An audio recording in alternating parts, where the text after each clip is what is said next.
Hey everyone, welcome to Crypto News Simplified. My name is Ali and today is March 14th, 2022. So happy Monday to everyone out there. We got a little bit of news to cover today. One of the biggest stories of the day and the most exciting. I personally love internet drama, and here we have a bet between Stablecoin and two Twitter profiles, just random degens. If you don't know what a degen is, a degen is someone that's involved in crypto and they just put money into any and every project. So, like any project that's out there, they got money into it. They call it aping in. They just ape into all these random projects to try and make that $1 million, get their Lamborghini.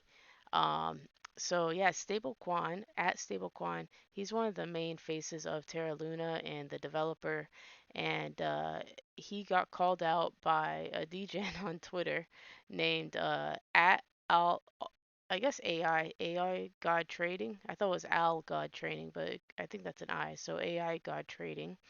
Um, so AI God basically just started trash talking the Terra Luna network, calling it a Ponzi scheme, saying that it's the worst thing ever, and a bunch of lunatics who are pretty much Luna fanboys. So if you're a fan of Luna, you hype it up online, you're considered a lunatic. It's part of the community. um, they started arguing with him in Twitter feeds, going back and forth how great Luna is, and Algod got, you know, pretty much just manned up and posted this. He said, "Who wants to take a $1 million bet that Luna will be lower price in 1 year than now?" And he tagged Stablecoin and some other crypto, Luna fans. And Stablecoin took the bet. Do Kwon is his name. He's Korean. So he took the bet. He put up the $1 million. So they set up a wallet through another crypto influencer or degen on Twitter, Kobe. So if you don't know who it's at Kobe something. Let me see over here. That's him there. Oh, so at Kobe. So he's just like a random guy on Twitter that's always like just saying random stuff. So he's ending up being the broker. So he created a wallet, and both of them put in $1 million into that wallet. And so now the deal is that 1 year from today, so March 14th, 2023, they're taking the 24-hour average of Luna. If it's lower if the price is lower than it is today, then Algod wins the $2 million, and if it's higher than it is today, then Do Kwon wins it. So then another guy came in at Gigantic Rebirth, and he offered $10 million bet that the price would be lower uh, next year compared to this year. And so Do Kwon took the bet. So they placed it in Kobe's wallet, and it's pretty funny. Kobe's already making jokes about it that he's gonna delete his Twitter and go use Tornado Cash and all that. But in all seriousness, he's gonna set up a multi-sig wallet so in case anything happens to him, there will be two other people that can access the funds. So a multi-sig wallet, if you guys don't know, it's just it's a wallet with three key locks. If you think about it like that, three padlocks. And so if you lose one of the keys, the other two keys can open the wallet. So if anything happens to Kobe, there will be two other trusted people that can access the wallet. And this is just for safety, security, and also Kobe. This way, Kobe can't spend the money without getting the other two people's approval. And those people will probably be made public since all this is public over Twitter. So you have the ETH address. Anyone can go to etherscan.io and look at the blockchain and see the money in there. So as of now, the bet is $22 million. So Do Kwon's already stated that if he wins, he's going to donate a lot of it, to Angel Protocol. Angel Protocol is a charity protocol, so it's kind of like a GoFundMe, if you think about it like that. So yeah, I thought this was really funny. I personally love internet drama. So this is pretty cool. So I look forward. I set a reminder on my phone for next year, so I look forward to seeing where the price of Luna is. So to clarify, if the price of Luna, I believe believe they agreed that it's around $88. So if it's below $88 this time next year, then Algod and the other guy, the two degens win the 22 million. If it's above the price of $88, then Stablecoin wins the 22 million. So yeah, it's pretty funny. Up next, this is kind of old news, but it's pretty much new as this guy's releasing a 33-page transcript from chat logs concerning the Silk Road, fiasco. So if you guys know who Ross Ulbricht is, if you don't know who he is, I suggest you look into him. This is a super long thread. I'm not going to read it all. I've read through it. But if you are interested in the Silk Road and what went down and you want to know more about it, I recommend you check this guy out at Pastry ETH. So basically, what happened was there was an American citizen, Ross Ulbricht, who supposedly ran the Silk Road, which was a black market website online where people could buy drugs and weapons and black market stuff, passports and everything using Bitcoin through the Tor. Tor is like uh, I can't think of the word. It's like a more private internet, a simple way to put it. So yeah, he got arrested and caught by the FBI, and the whole way he got caught was definitely it was wrong. I believe the whole case should have been thrown out because of how they gathered some of the evidence, according to the U.S. Constitution and all that. And this guy, all he did was run the website. He created it. So, well, it's up in the air what he really did, but supposedly he ran the website, and he's gotten life in prison, and he's currently in prison, and he's serving life. I think he's been in there for probably 8 years or something, 6 years. He's been in there for a while, and no chance of parole, no chance of getting out, and he never committed any hard crimes. There's this story is saying how he got scammed into paying. Uh, a murder for hire. But yeah, I really recommend you check it out. It's a really long story, but it's important as far as the history of Bitcoin and crypto. And he's one of the main reasons that Bitcoin got such a bad rap that it was being used mostly for illegal things because at the time that was one of the main places that people were using Bitcoin, and it wasn't really being accepted anywhere else. It was still in its infancy. So yeah, if you want to know more about history of Bitcoin and crypto, I definitely recommend you check this guy out on Twitter at PastryETH and look into the Ross Ulbricht story. And he's still in jail, like I said, in federal prison, and he has a website you can donate to his legal funds. His family is still trying to get him out. He's still trying to get out. And I wish the guy luck. I don't think he should spend life in prison. When you have rapists and murderers who spend, 5 years in prison. It's not right. Up next, we have Ethereum is ready to launch the Kiln testnet as it prepares for proof of stake transition. So this will be Ethereum 2.0, one of their stages onward to releasing. So this is huge news. One of the ETH developers, Marius van der Wiggen, confirmed the release of the Kiln testnet, and this will be the final testnet. They released the first one in 20. It was supposed to be 2019, but they pushed it back to 2020 November. Then the second one, second testnet came live December 1st. So yeah, this is big news. Everyone's waiting on this. This is supposed to help with Ethereum gas fees. This is supposed to transition Ethereum from being a proof of work protocol to being a proof of stake, meaning you don't need to mine it anymore. You can just stake your coins.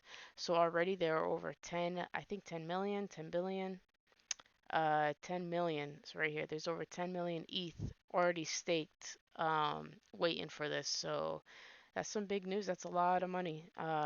So a lot of people are waiting on this. This has been in the talks for years, and it's cool that it's finally getting ready to launch. They say the official launch should be, as far as like Ethereum moving out of the test net, should be sometime in quarter two this year. So quarter two starts in April. So we just gotta look forward to see when it's coming out. I hope it's a smooth transition.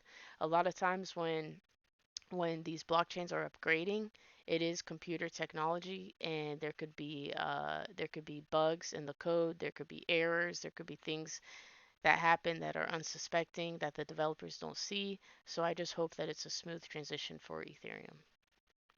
And since Ethereum already has been transitioning to being proof of stake, and they, in August of last year, they updated and allowed the burning of ETH for transactions. So, like when you do a transaction on Ethereum, you pay a fee, and that fee is burnt, meaning that that Ethereum that you paid, the transaction fee, is permanently deleted from the blockchain. So as of now, they're averaging around 2,000 Ethereum burned daily.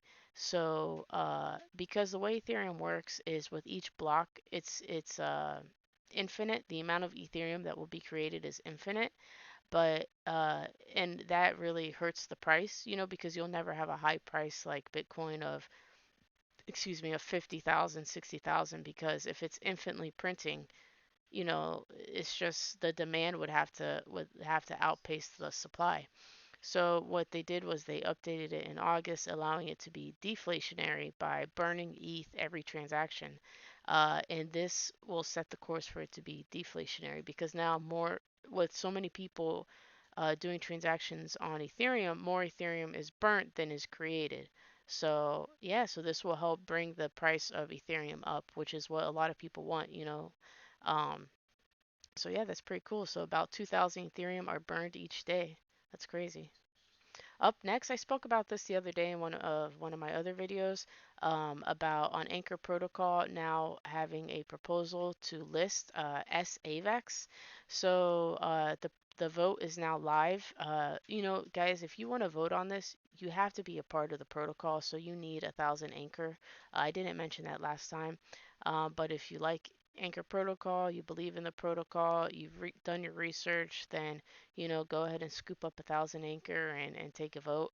So if you missed my video, basically, this will allow you to use staked AVAX to bridge it through Terra Bridge to the Terra Luna network and to use it on Anchor Protocol to borrow or stake. I don't think you can stake. I'm sorry, but to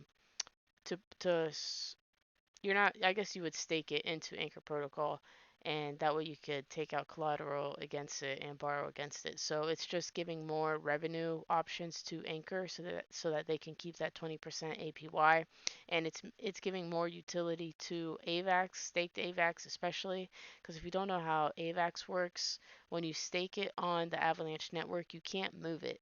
So it's stuck, and it's stuck for a time frame, so you have to choose like a month time frame to have it locked in, or 3 month time frame. So with staked AVAX, you stake it, and through Benki, or some other protocol. So Benki is a protocol on the Avalanche network for staking, lending, borrowing. So if you stake your Avalanche through them, they give you SAVAX token that you can go use other places. And the SAVAX reflects your Avalanche you have staked and that you're accruing. I hope this makes sense, but when you stake a coin, you accrue more of that coin over time. So you stake your Avalanche through Benki, and they give you SAVAX token, which reflects your staked amount and what you're accruing percentage. And then you can take that SAVAX, bridge it to the Terra blockchain, stake it onto Anchor Protocol, and then accrue more accrue more interest off of staking through Anchor, and then borrow against it, use as collateral to go do other things. So this just opened up. Right now it's at 5% yes. Oh, sorry, 5.19% have voted, and pretty much everyone's voting yes. This is a great opportunity for Anchor, great opportunity for the synergy between Avalanche and Terra. And it's just more utility for the AVAX token, and just more ways to make money off your coins. Up next, we have Wonderland Money. So they've been super quiet since everything that's happened to them with Sifu and all that drama. So they have officially come out with a rage quit proposal. It's now live.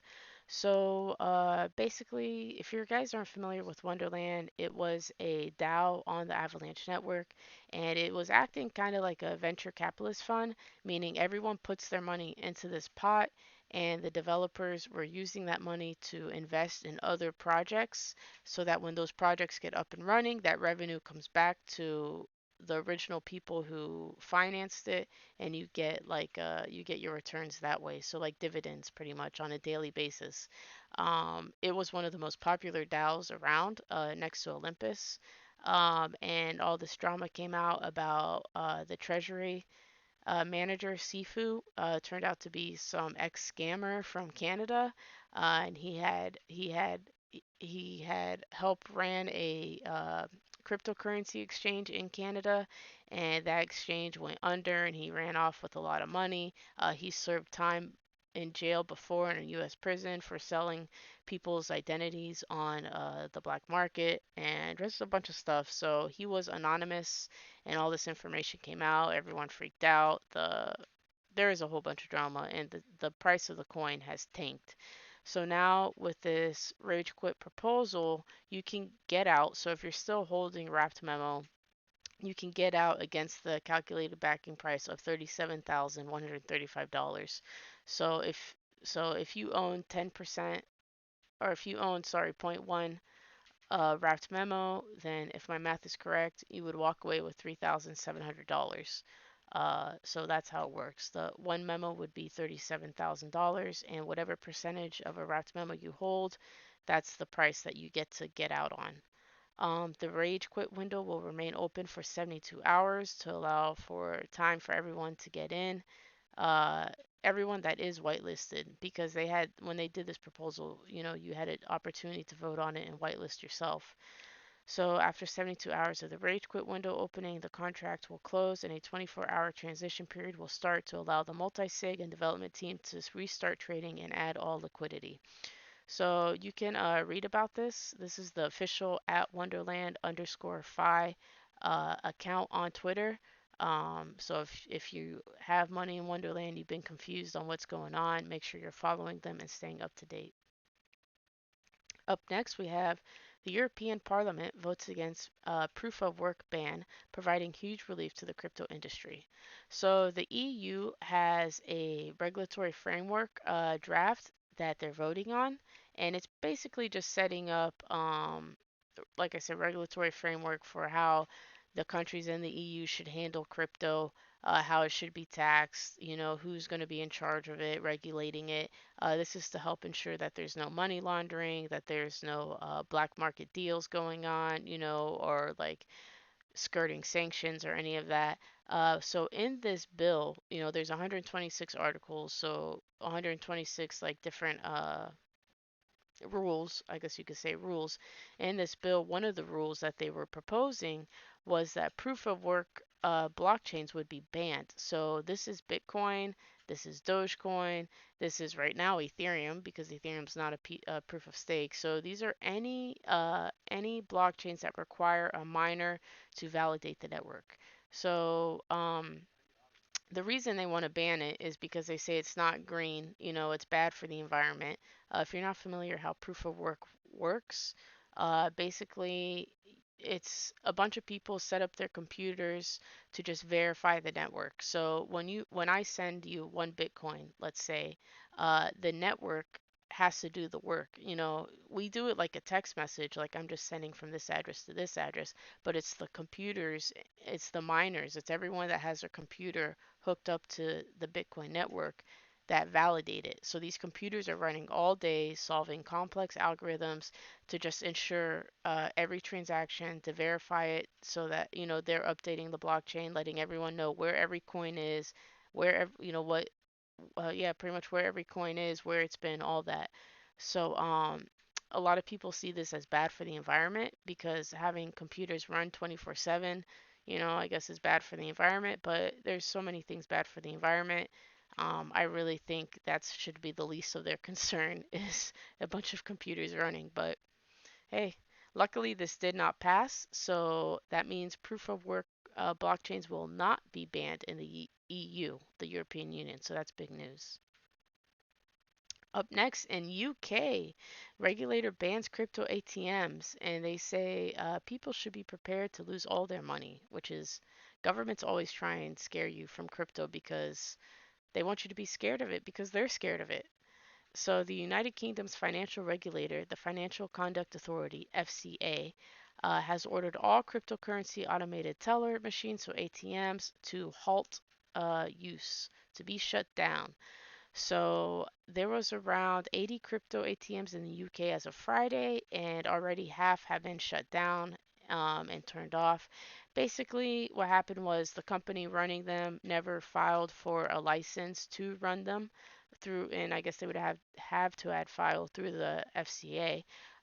So that's their excuse, is that no one filed any paperwork to run them. They just set it up, and they're concerned about money laundering and black market activity because, again, Bitcoin is not anonymous, it's pseudo-anonymous.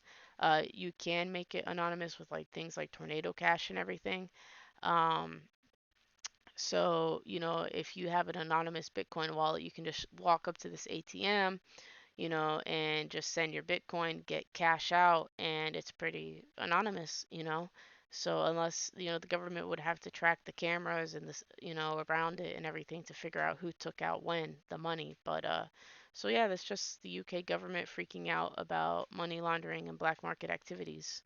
So I imagine this will be up and running again in a couple months, once the company files for the correct paperwork and licenses.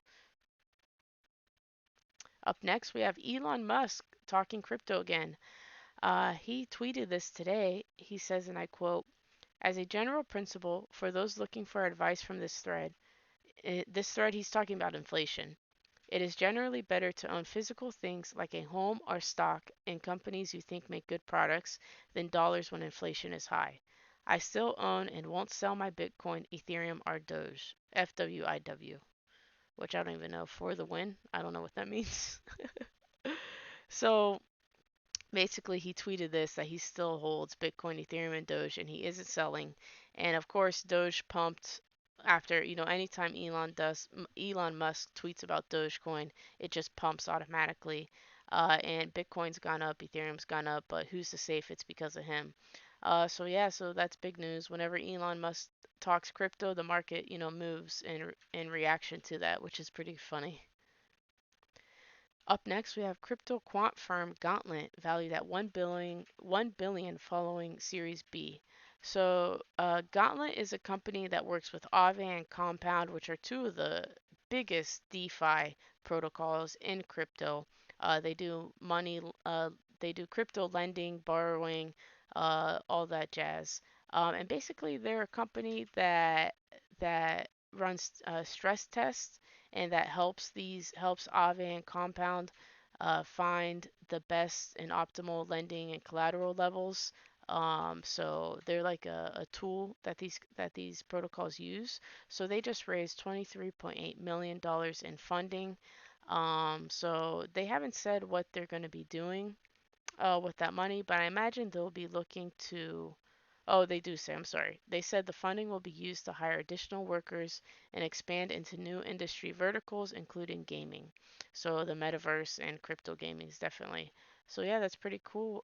More companies are raising money like crazy to get more and more into blockchain technology, crypto protocols. So this shows you just how early you are. Up next, we have Pegasi update. So Pegasi has been going through a lot of drama because their token has been tanking bad. It's just being dumped on the market. The value's going down, and it's hard with these games. You're playing these games to earn crypto so that you can cash it out, so that you can earn money off of it. But if everyone's earning and cashing out, then the value of the coin just goes down. So they're releasing this update where they're going to change the amount of Peggies or Pegaxes in a race from 12 to 15. Uh, Due to this, 3D racing will be offline for the next week, and they're going to be doing the maintenance tomorrow. And if you see here on the screen, they have the different time frames. So here in the US, it'll be done around 2 a.m. Eastern. So yeah, if you follow Pegaxi, check them out, stay in the loop of what's going on. Um, I personally don't think it's any concern that, the Pegasi token is falling, the price is falling.